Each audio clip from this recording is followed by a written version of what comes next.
personally, I've suffered from a few different forms of mental illness over my lifetime. I started struggling probably in my early teens, and I'm sure you can imagine when you're a young female at that age, you're learning a lot about yourself, but also people around you, and wasn't 100% sure who I could trust, who I could talk to. So sort of battled through a lot of that myself. Didn't have any support structures in place. And probably one of my main symptoms through that journey was probably shutting people out, and I did a very, very good job of that, which obviously limits the support that you've got through that sort of period. And I guess, you make good decisions and you make bad decisions, and you work through these things as well as you can on your own. And, my depression did get worse through that time, and it manifested in many different ways, from eating disorders to harm, things like that, and self-medicating, and, you do what you can to get by. And for me, my main coping mechanism was really to, I guess, blend into my surroundings. I didn't want to stand out as being different. I wanted to be normal. And so sometimes that meant changing your personality, changing the way you interact with people, changing the way you dress, depending on who you were with at that time. So that became quite exhausting. And I think one of our previous people mentioned how good you can become at hiding, which I did, and my next step was to run away. I bailed, left the country, started a whole new life, got the excitement really did change path for me quite well, and it was a good change of scenery in which I could focus on something else, and those nagging doubts in the back of my mind were definitely dulled. They were still there, but you could move away from them and focus on new things. And for me, that was work, and I threw myself completely into work. And I was living in Taiwan at the time, and over there, very, very strong work ethic. The country does, but also, that's what was drilled into me as a kid as well. So doing 6-7 hour days at anywhere from 12 to 18 hour days wasn't a problem. I was holding a dual role, which was quite senior for somebody my age, and being one of the very few foreigners in town that spoke Chinese well enough to get by meant that I was a support mechanism for most of the other foreigners in town, which was added pressure as well in terms of not wanting to be seen as weak. I managed a team of probably around 60, 70 people at this point in time. Didn't have a lot of support from the company, didn't have a lot of support personally because I didn't ask for it really. So just kept on chugging, and at some point that came to a head where I couldn't do it anymore, and I was keeping it together at work, and then I'd get home and I'd be a total mess on the floor, and it was really tough to let somebody in, and that somebody turned out to be my flatmate at the time, and it was pretty hard. Although we had different work schedules, it was pretty hard to hide some of the struggles I was having. And she was fabulous. I don't know why I didn't talk to her or anybody sooner. And I guess, the big thing that she showed me was, even though we were in a country where we could barely find people that spoke English at that time, definitely couldn't find a counsellor that was within a 2-hour train ride of where we were living, that there were services available. Yes, we'd have to think outside the box. There would be mood journals. There was Skype sessions that we could do with people in the nearest city, Taipei, where we did find an English-speaking counsellor, where I could do weekend visits on days off and things like that. So, and went through the process of medication, counselling, had to attack it from a variety of different issues, different places. Did go down the exercise, the clean living, the cutting out drinking, everything to try and get myself balanced again. I also did at the time take up yoga for a couple of years, which really helped as well. But in the end, the biggest thing was really telling people and not feeling ashamed and seeing that their reaction wasn't the reaction I feared I was going to get. It was the reaction I hoped I would get. But for so many years, the fear outweighed the hope. And I guess at that point, it became a lot easier to deal with. I wish I could say it all went perfect from there. It didn't. It's a long journey, and sometimes there's ups and sometimes there's downs. We went from that, and it was getting a lot easier. I still wasn't probably comfortable with a wide group of people knowing. I had a small network, and that was working for me at that time. Then, a new trigger was a major traumatic incident in which I ended up suffering PTSD, and that started me all over again. And I decided that being in a country with such a lack of available services wasn't conducive to maintaining my mental health going forward. So decided to move back to New Zealand, and I took 6 months off work. I didn't do anything. I just focused on getting myself healthy, mentally, physically, learning to deal with my mental illness and the effects of PTSD, and understanding as much about it as I possibly could. I'm a person who copes from understanding, so up until that point, I didn't understand that this was not me just being crazy. This was quite a common thing, that this is things that you can deal with in multiple different ways. I just had a severe lack of understanding and just thought that I could put a Band-Aid on it and continue on. And obviously realised at some point that wasn't going to work. And so it really took me to strip back everything and start again. And to be honest, I know not everybody has the resources or the ability to take 6 months. And, for some people, that's not what they need. They might need a good drug regime. Some people might just need to know they have the support of one person beside them. For me, I always knew I was going to have probably a slightly nomadic lifestyle, so I couldn't just have one network. I needed to be quite self-sufficient in how I was going to deal with this. And so that was what I did. I learnt as many of those skills as I possibly could. And now I'm quite comfortable that no matter where in the world I am, I do have a great network of people, again, all over the place. But that's a good thing too. And I go to different people for different things, and at different stages I require alternate support mechanisms, and that works well for me. I still go through counselling. I call it my annual indulgence. I don't use it reactively anymore. I proactively use my counselling sessions. So I haven't, touch wood, I've been very lucky in the last few years. I haven't had any relapses or anything, and I've really been doing well. But I also know that, I have to be prepared either way.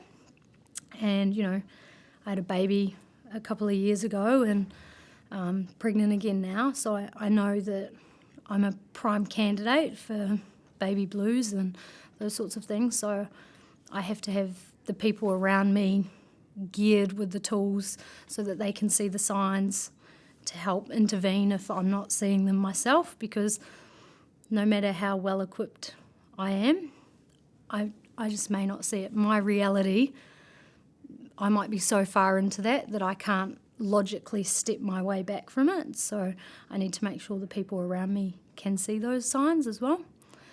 So that's proactive measures that I have to take on board every day, really. And it changes day to day and month to month what you can fit in with work and those sorts of things. But as long as you've got balance somewhere in your life and you've got people around you, then usually I'm pretty good to be able to move through things. I think there's two prongs to that. One is, yes, you can have a team of 60 people in which you're owning their issues, outcomes, concerns, struggles. But there's also a lot of roles that don't have that many direct reports. So my previous role as senior HR advisor is similar in that you're coming across a lot of people. Quite often when you're involved, they're at a low point, something's going wrong, and you've got to help them through lots of different things. And people have divorces, losses of family members, car accidents, major diseases. All these things can cause massive stresses in people's lives, and it's very easy to take that stuff on board and to feel sick when you go home at night and know that you're going home to a good situation and there's somebody out there who's in a terrible situation. And I think one thing that comes with experience and age is a little bit more of that ability to step back. And saying that not everybody can do it, I guess, and it is a skill to be able to step back and get away from that. But for some people, they haven't learnt that skill, and they're the people that are probably just as much at risk because they will own everybody else's things, but they won't see that they are suffering just as much as the people that they're trying to help. And I think through all my struggles, I learnt very quickly that somebody else is never going to solve this for me. So I know that when somebody's talking to me with one of their issues, they're not expecting me to solve it, so I don't put any pressure on myself to do that. My role is to assist them in ensuring that they know where they can go for the help and the assistance. But I do understand that it's a very fine line. It's very difficult for people to step away from something when they feel that they're personally involved. And I think the best thing that they can do if they're ever helping somebody through this situation as a carer, as a manager, as a friend, is get help themselves to help them debrief and to understand what their limits are in the situations, because it can overwhelm people. And in my experience, I went through my issues and I burnt a lot of people through them, and I burnt some of them out. They were exhausted from dealing with my issues. Me, I was still trucking along, and I didn't realise how much of an impact it was having on other people because I was still in it. It's not till you can get out of it that you can see some of the carnage that you've left behind. So, there's a lot of guilt out there for people who aren't the sufferers, but I think it's just as important to be proactive in getting the assistance when you're looking after somebody in a different role as it is when you're suffering. Oh, I remember that day so clearly. I basically had a total breakdown. I had thought that I was handling it well because people at work didn't see me break down. I could ride my scooter home at the end of a day, get home and lose it in the comfort of my own house. And this one day, I remember I went for a run around this mountain in Taiwan. Hill, really, but they call it a mountain. And it's a very popular walking spot. There's hundreds of people on there around the time when I went, and I didn't even notice. I was probably halfway through it and I didn't notice that I'd been crying almost the whole way around. And for me, I was still going through the motions normally, but physically I couldn't understand why people were looking at me funny.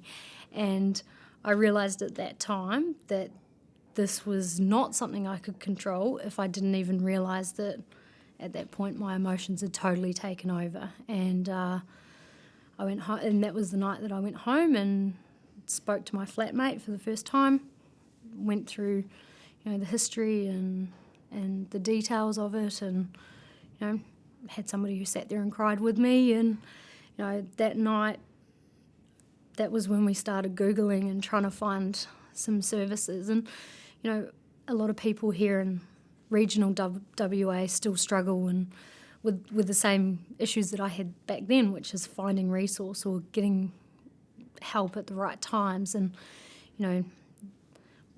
it is difficult. You may not get the first, your first preference might be trying to go to a counsellor or trying to get into your GP. You may not be able to get that one instantaneously, which is why I sort of take a bit of a shotgun approach and try and get a bit of a Band-Aid before I can get the thing that will really work for me at that time. So, I'm going to ask you that. So physically, there are things that happen in the long period leading up to, an actual breakdown where you've got significant weight loss. I think I lost something like 20 kilos in the space of about 4.5 months preceding this. You suffer from, because you're in a high state of anxiety all the time, you physically shake all day long. So I couldn't hold things, I wouldn't be able to write straight, things like that. My hands would literally be like that most of the day. So that obviously makes it really hard when you get home to be able to switch off. So I went through periods of insomnia. So at that point, from the night when it all sort of went a little bit pear-shaped, the 3 days, the 3 nights prior to that, I hadn't slept at all, not a minute's sleep. And the nights probably for the months before that, you'd be lucky if it'd be 2 or 3 hours a night. So that does things internally that you would never see. But, if you're seeing people come into work tired, that's definitely a sign.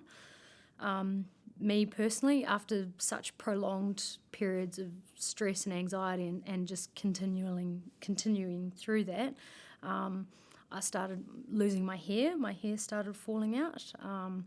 Started to suffer like low iron levels, most of my minerals and things depleted. So I was flatlining on most things that you would get in a standardised blood test.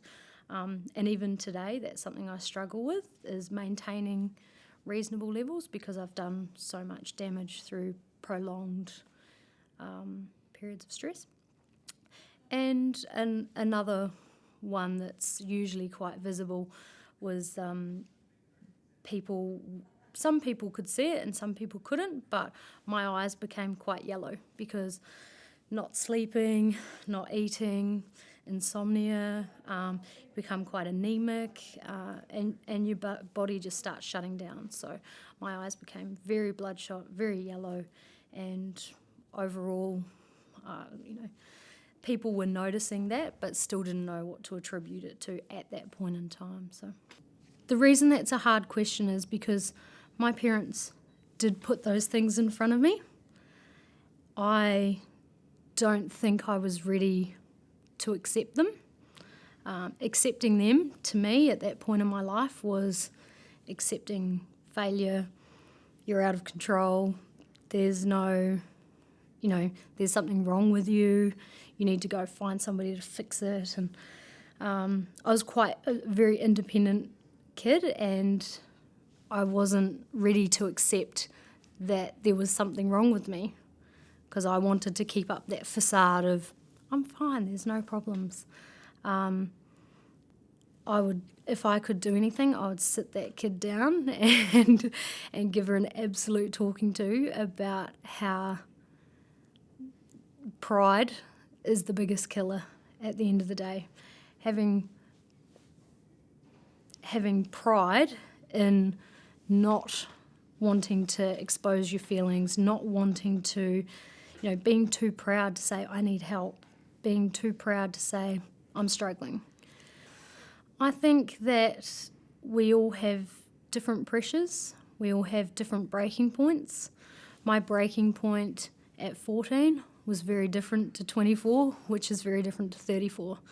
And that's continually going to change. The more you know about yourself and the more that you are comfortable in being able to seek help, then the less that becomes an issue.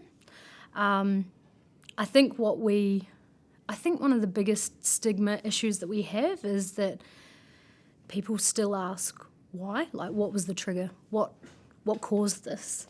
And for some people, there's not a cause. For some of us, there is, and for some people, they're willing to talk what that cause or what that trigger was. For some people, that's personal. And I guess for some people who move out of home for the first time, work on a regional site, live with people they don't know for the first time, that can be stressful, and that can start, they can start spending time in their room being concerned about, start thinking about things that they normally wouldn't think about. And that's the path. If you don't have that support network, that's where it starts. And it doesn't matter whether you're a head of trading or a casual sampler at Cranbrook. It really doesn't matter what your job is. It doesn't matter what your age is. It doesn't matter what sex you are. This disease will get anybody at any time for any reason. And I guess that's the thing we need to be most aware of, is that you can't stereotype, you can't profile, you can't choose, I think it might be him. The stats are 1 in 4, so that's pretty high. So the chances are it's going to hit all of us at some point, whether it's through a carer, as a manager, or as a sufferer. So I think the more people can talk about it, the more people are aware of it, and the less we look for the big bang as to what caused it, I think the easier it will be for people to ask for help and to ask questions. A very wise man here at CBH once said to me, all we want is for somebody to ask us if we're okay. And he said, some days I might say yes and some days I might say no. All I want to know is that somebody cares enough to ask the question. And that might be the answer. It might be that somebody who's not okay says, yeah, I'm fine. But when they're ready to talk, they know that they have somebody that they can talk to if you've already opened that door for them. So that's one of the first things you can do.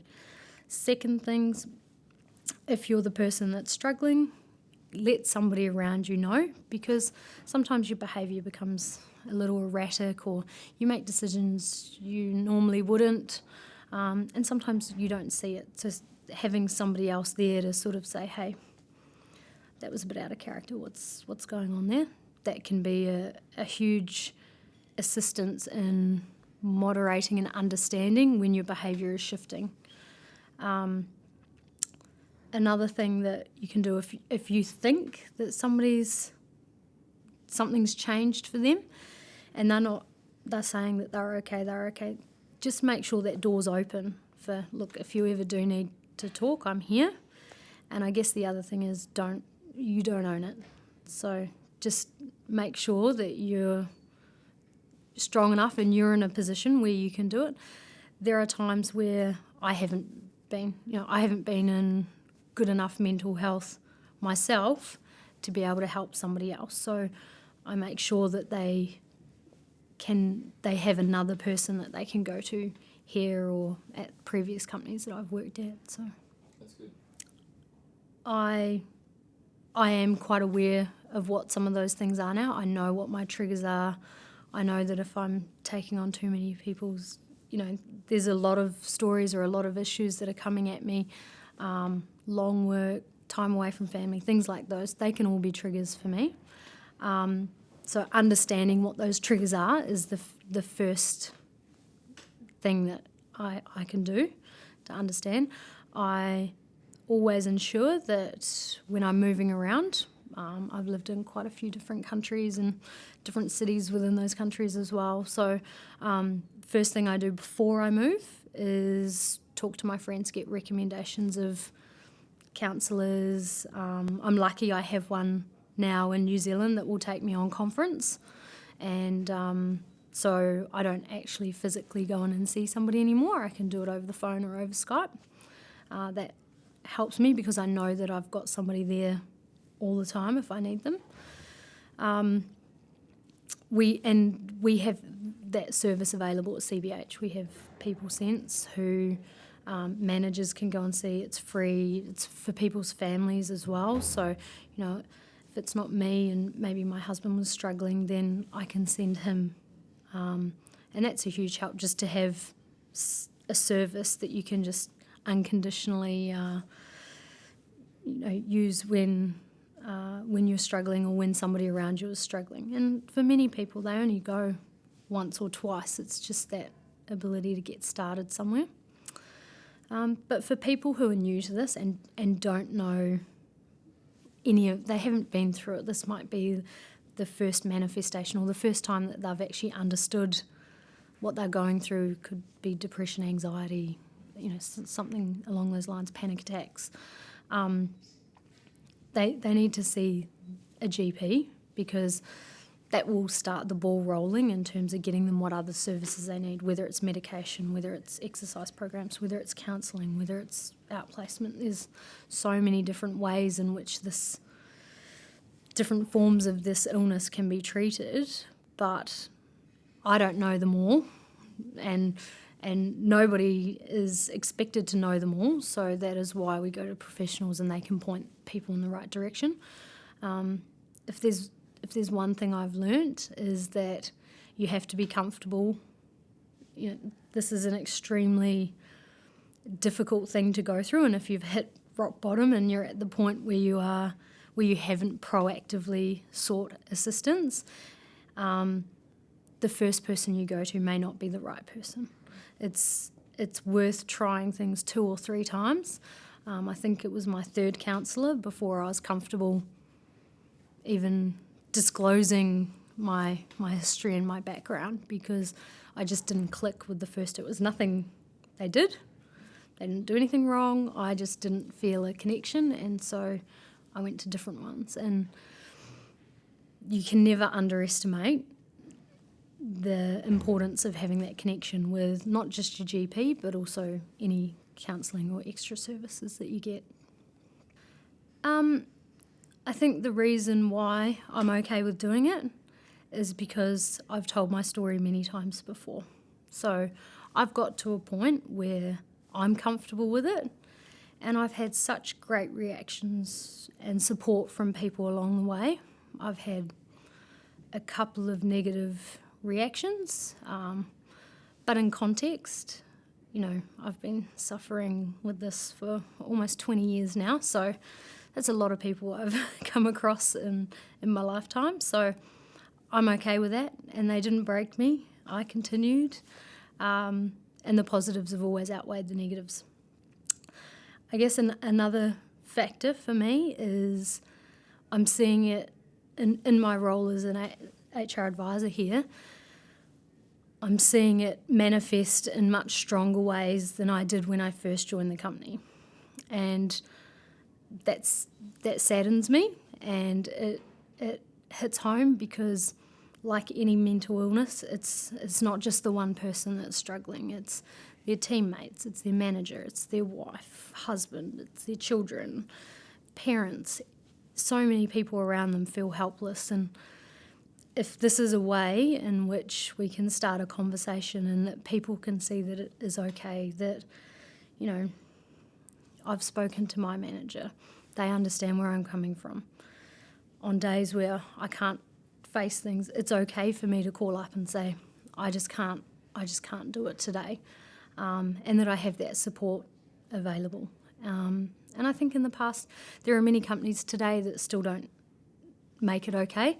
And I guess the message we're trying to get out is that we've all suffered here and in other places, and that, you know, we've been supported fully here as employees, but also just as people. So it's important for people to start those conversations and to understand that they're not going to be negatively impacted. If they need support, we'll assist them with that as well.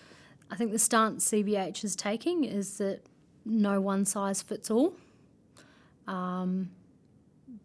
There are a great amount of services out there that are professionals in this area, and we will support you as much as we can to find you the right services and support that you require.